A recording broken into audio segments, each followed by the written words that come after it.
Dr. Birch, can you talk about why and how MS affects the bladder? The disease affects the nerves within the central nervous system.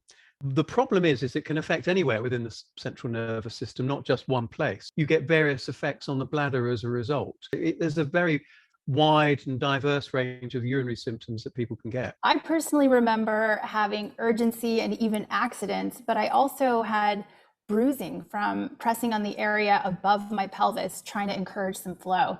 Can you talk about how it's possible to have urgency and incontinence, but also retention at the same time? The nerves involved don't just affect the bladder muscle.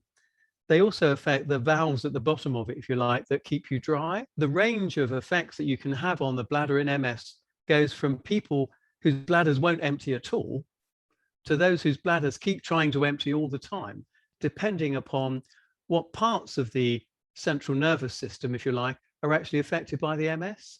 Why are people with MS more prone to UTIs? Urinary tract infections can affect people without MS anyway.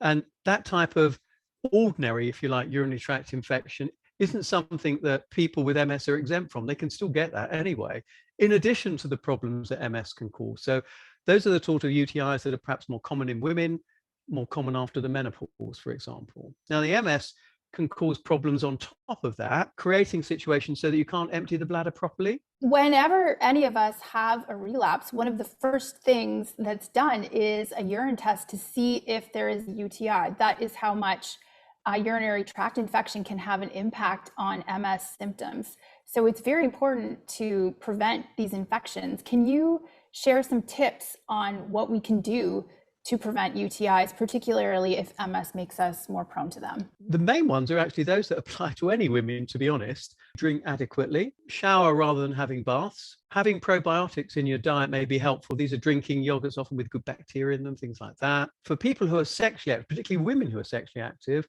emptying their bladder after intercourse, perhaps a high-strength cranberry tablet, morning and evening, or perhaps using another thing called D-mannose, which can be quite helpful at preventing infections. I think all of those things are very good. I don't think I would change my advice just because someone had MS. Now, they may have some other reasons that are causing problems, so they're not emptying their bladder as well, and we may need to attend to that separately. But the general lifestyle things are what I would recommend first. I personally know how important it is to drink lots of water, especially with a neurogenic bladder, but sometimes every now and then I will restrict fluids if I know I'm not going to have access to a bathroom. Is it ever okay to do this? You have to live your life. You can't, I can advise, but that doesn't mean that you have to do everything all the time.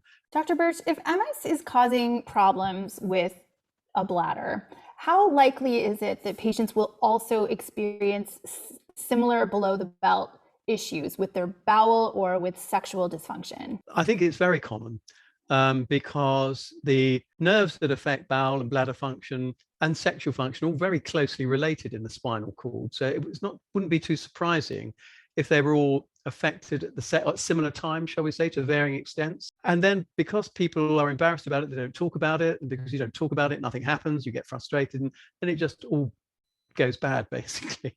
But you do need to talk about these things, but it is very difficult sometimes to get people to do that.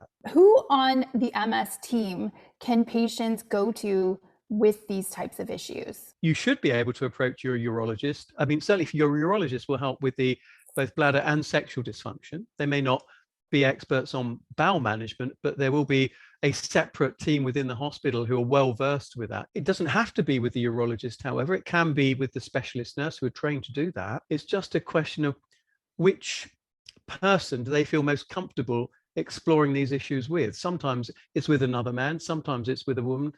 It's their choice to make. Because you have MS, that shouldn't really stop you enjoying your life. What's one thing you want people with MS who are experiencing bladder problems to know? There is help. And usually you can improve their urinary symptoms. Bladder problems are a common MS symptom. Whether you have retention or incontinence or both, it might seem counterintuitive, but drinking more water is super important. You're not alone in your bladder dysfunction, but I want you to know that there are solutions, from life hacks to medical interventions, that help. Thanks so much for watching. For more content on MS, from treatments and diagnosis to mobility and sex, check out the rest of MS 101.